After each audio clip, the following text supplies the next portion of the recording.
नमस्कार साथियों, NMF news देख रहे हैं आप। आपके साथ मैं हूं अनुपम प्रसून। आज दो बड़ी खबरें आई हैं और दोनों खबरें पाकिस्तान के मुंह पर करारा तमाचे की तरह है। क्यों? पहली खबर क्या है और दूसरी खबर क्या है, जब आप सुनेंगे और आप अगर हिंदुस्तान में रहते हैं तो आपका सीना सचमुच 56 इंच का हो जाएगा। जानते हैं क्या है? पहली खबर यह है कि जर्मनी ने आज खुलकर भारत का साथ दिया है और आतंकवाद पालने पोसने वाले पाकिस्तान के मुंह पर एक तमाचा जड़ा है। पाकिस्तान को आतंकवादी देश माना है। पहली बड़ी खबर है। और एस जयशंकर के सामने वहां मौजूद दुनिया भर के पत्रकारों ने जब सवाल पूछा था जर्मनी से, तो दुनिया भर के पत्रकारों के सामने जर्मनी ने यह स्वीकार किया कि हां, पाकिस्तान के खिलाफ हम हैं और खड़े रहेंगे, भारत के साथ खड़े रहेंगे, यह कहा है जर्मनी ने। और दूसरी बड़ी खबर आपको हम दिखाते हैं। दूसरी बड़ी खबर कि पाकिस्तान ने एनएमएफ न्यूज को बैन करने की कोशिश की, हजार लाख कोशिश की, लेकिन इसके बाद भी दुनिया में व्यूज के मामले में, न्यूज कैटेगरी के मामले में एनएमएफ न्यूज नंबर 2 पर आया है। सीएनएन को भी हमने पीछे छोड़ दिया है। आप ये देखिए, आपको 10 चैनलों की रैंकिंग हम आपको एक एक करके बताएंगे और आपको समझ में आ जाएगा। यहां पर देखिए, सीएनएन जिसने हमसे ज्यादा वीडियो डाला है, उसके बावजूद हम उससे ऊपर हैं। पहले नंबर पर नरेंद्र मोदी, दूसरे नंबर पर एनएमएफ न्यूज, तीसरे नंबर पर सीएनएन, जो कि एक अंतरराष्ट्रीय न्यूज चैनल है। उसकी भी हालत एनएमएफ न्यूज ने खराब कर दी, क्योंकि बहुत प्रोपेगेंडा चलाया था सीएनएन ने। आपने देखा होगा, भारत पाकिस्तान वॉर के दौरान उसने बहुत सारा प्रोपेगेंडा चलाया, लेकिन हर प्रोपेगेंडा को एनएमएफ न्यूज ने एक्सपोज किया और पाकिस्तान को भी हमने एक्सपोज किया। हमने दिखाया पाकिस्तान को कि तुम्हारे बैन करने की औकात नहीं है। एनएमएफ न्यूज को तुम्हारी ऐसी औकात नहीं है। तुम्हारे बैन करने से एनएमएफ न्यूज पर कोई फर्क नहीं पड़ने वाला। अब आते हैं उस खबर पर जिसने आज पाकिस्तान को सचमुच इतना बेचैन कर दिया है, जिससे वो रात भर सो नहीं पाएगा। पंकज, ये जो जर्मनी ने आज झटका दिया है अचानक पाकिस्तान को, इसे आप कैसे देखते हैं? डायरेक्ट सवाल था, उसका डायरेक्ट जवाब मिला, कोई लाग लपेट नहीं। रिपोर्टर पूछता है कि क्या जर्मनी फुल्ली इंडियन साइड में है पाकिस्तान के खिलाफ।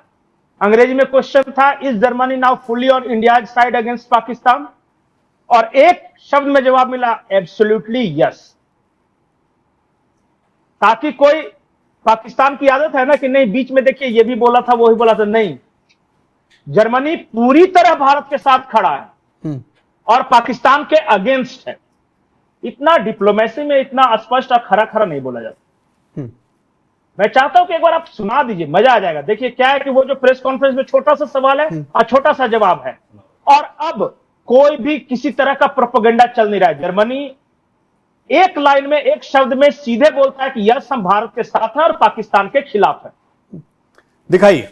Mr. Wadefull, are you now fully on India's side in that conflict with Pakistan? I think you are misinformed. In fact, we had a conversation on the 7th of May, is my recollection, which was when we initiated our operations. And it was a very understanding and positive conversation. And quite honestly, even before that, the German government had expressed solidarity in face of this terror attack.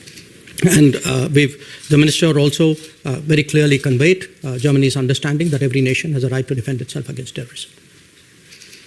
Genau, wir haben Yes, absolutely. On the first day in office, on my first day in office, there was a phone call I had together with a French colleague, Jean-Noël Barrot.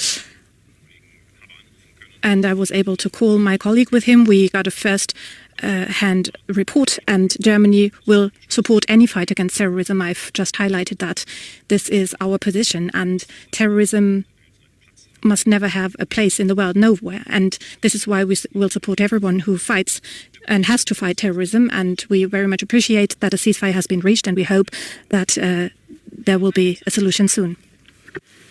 जी पंकज, तो साफ तौर पर Germany ने कह दिया है कि वो पाकिस्तान के खिलाफ खड़ा है, भारत के साथ खड़ा है। डिप्लोमेसी में थोड़े शब्दों को चाशनी में लगा के बोलने की आदत होती है। जैसे हम बोलेंगे भी ना चाइना की तरह, तो नहीं, हम तो पीस चाहते हैं, लेकिन हम पाकिस्तान की सॉवरेनिटी की इज्जत करते हैं और हमने भारत से भी कहा है कि आप भी शांति चाहिए, इस तरह बोला जाता है। लेकिन जर्मनी ने एक लाइन में कह दिया कि क्या आप पाकिस्तान के खिलाफ है? यस। क्या भारत के साथ हैं? Absolutely yes. अब बताइए, अब बेचारा पाकिस्तान प्रोपेगेंडा भी नहीं कर सकता। और इंपॉर्टेंट जर्मनी नहीं है, इंपॉर्टेंट यूरोपियन यूनियन है, जिसका जर्मनी अहम अंग है। जर्मनी का इस लैंग्वेज में बात करना मतलब जर्मनी के बाद इटली भी इसी तरह शब्द में बात करेंगे, और कनाडा की सत्ता बदलने के बाद अब कनाडा भी इसी तरह बात करेगा। अभी कुछ दिनों पहले यूरोपियन यूनियन की हेड आई थी भारत, जब अमेरिका ने उन पे टैरिफ लगाया था और घोर बेइज्जती की थी, कनाडा की बेइज्जती की ना ट्रंप ने, कह दिया कि तुम तो हमारे 51वां राज्य बन जाओ। तो जब चारों तरफ से आहत, अमेरिका से मार पिटाई होने के बाद टैरिफ मामले में वो आए भारत के पास कि अमेरिका तो हमें टैरिफ की धमकी दे रहा है, आप क्या कीजिएगा? तो बोला हमारे साथ सबका दरवाजा खुला है, भारत सबके हैं। तब उन्होंने कहा कि हाँ, तब ये बढ़िया देश है। और उसका देखिए इंपैक्ट ये है, ब्रिटेन अमूमन आमतौर पे पाकिस्तान के साथ रहा करता था, लेकिन इस बार उसने भी कंडेम किया है अपने पार्लियामेंट में खड़े होकर टेररिज्म को। ये बदलता भारत और बदलते दुनिया में भारत की भूमिका के बारे में स्पष्ट तौर पे बताता है कि अब कोई no if no but terrorism के खिलाफ। देखिए अमेरिका में आज आपको लिख के दे देता हूं, ये ट्रंप 2, 4, 10 दिन, 2, 4 महीने, 5 महीने ये उछल कूद करे, अंत में देखिएगा भारत से संपर्क करेंगे और ये भी करेंगे कि जो हुआ वो छोड़ो, हम तो आगे बढ़ना चाहते हैं, और वो फिर बुराई करेंगे पाकिस्तान की। अभी क्यों नहीं कर रहे हैं उसको हम एक अलग वीडियो में बताएंगे, क्योंकि पाकिस्तान की क्यों जरूरत है ट्रंप को। लेकिन अभी वो तत्काल फायदा देख रहे हैं, इसलिए चाइना और पाकिस्तान दोनों को सहला रहे हैं, लेकिन अंत में काम तो भारत ही आएगा, ये ट्रंप भी जानते हैं। और इसलिए बीच बीच में बोलते हैं कि Modi my friend, oh my friend Ganesha के बाद ओ माय फ्रेंड मोदी बोल रहे हैं डोनाल्ड ट्रंप। ये चल रहा है। और मुझे लगता है कि जर्मनी का ऐसे खुलकर साथ आने से भारत के डोनाल्ड ट्रंप को भी एक बार फिर से झटका लगा होगा। यूरोपीय यूनियन इस तरह खुल के, खास करके वेस्ट यूरोप के देश अगर आ रहे हैं, तो आज न कल डोनाल्ड ट्रंप को भी उसी लाइन को टो करना पड़ेगा, क्योंकि ये नाटो के सारे सदस्य देश हैं। और सबसे ज्यादा प्रेशर तो नाटो देश होने के नाते टर्की पर होगा कि मान लिया कि अमेरिका, यूरोपियन यूनियन सब अगर पाकिस्तान की खिलाफत करता है तो तुर्क क्या करेंगे? वो नाटो के देशों के खिलाफ जाएंगे या नाटो के लाइन पे चलेंगे? ऐसा नहीं है कि टर्की पे प्रेशर नहीं है, अभी तो देखते जाइए, अभी तो शुरुआत है। इस्लाम के नाम पे पाकिस्तान को सपोर्ट तो कर दिया, और उसको तो आज भी वो ऑटोमन एम्पायर में जी रहा है कि एक दिन दुनिया के सारे मुस्लिम ममालिक मेरे अंडर आएंगे। टर्की ये सोचता है, इसलिए वो फिलिस्तीन को भी, हमास को भी, पाकिस्तान को भी, सबको सपोर्ट कर रहा है। लेकिन एक और उससे भी बड़ा इंटरेस्ट उसका नाटो के साथ भी जुड़ा हुआ है। अब या तो इन कचरों को अपने साथ जोड़ के रखे, बहुत कोशिश की दुनिया थी, में जो आगे बढ़ रहा है उसके साथ है। अच्छा, बहुत कोशिश अभी दुनिया के कई देश कर ही रहे भारत को पीछे करने की। पाकिस्तान ने भी बहुत कोशिश की। एक छोटा सा कमेंट आपसे लेना चाहूंगा, जो आज ये रिपोर्ट आई है एनएमएफ न्यूज के बारे में, जरा ये रिपोर्ट दिखाइए। पंकज जी, आपकी क्या राय है इस रिपोर्ट पर, ये बताइए। ये क्रेडिबिलिटी पहली बात, और दूसरा संकट काल में जब भारत पाकिस्तान के बीच जंग जैसे हालात थे, हालांकि ऑफिशियल अनाउंस नहीं हुआ, उस वक्त पूरी दुनिया को भारत से न्यूज चाहिए था कि हो क्या रहा है यहां पे। और उस वक्त क्रेडिबल कौन था? क्योंकि सीएनएन अपने तरीके से दिखा रहा था। आपको हैरानी होगी कि पाकिस्तान के किसी चैनल का नाम टॉप 25 में भी नहीं है। उस वक्त सबसे ज्यादा, ये उसी महीने की रिपोर्ट है, सबसे ज्यादा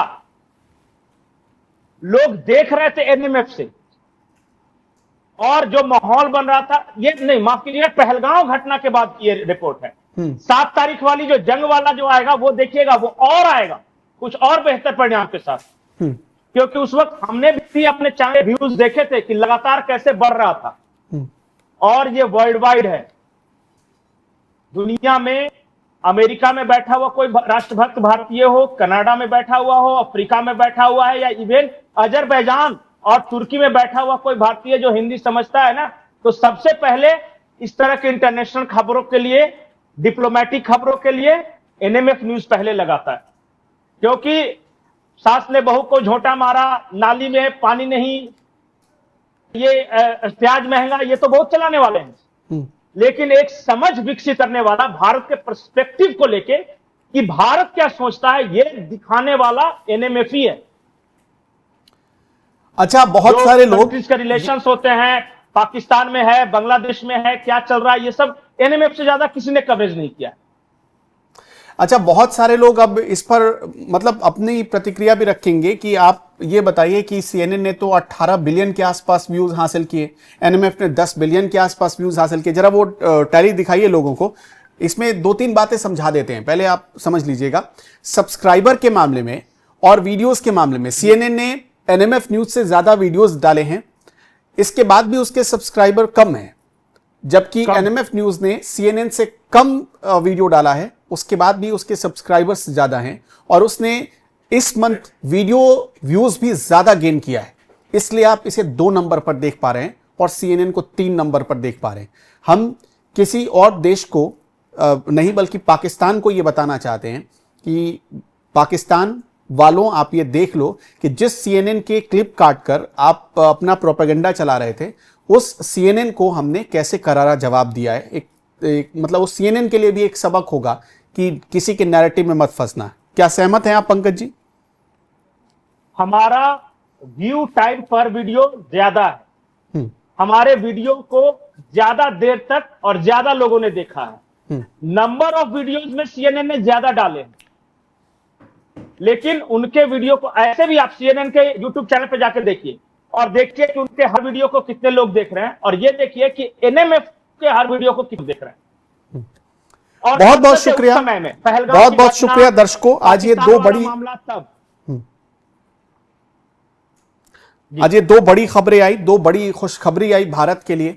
इसे आप कैसे देखते हैं हमें कमेंट सेक्शन में बताते चलिएगा। आपका इस वीडियो पर क्या राय है आपकी, वो भी हमें बताते चलिएगा।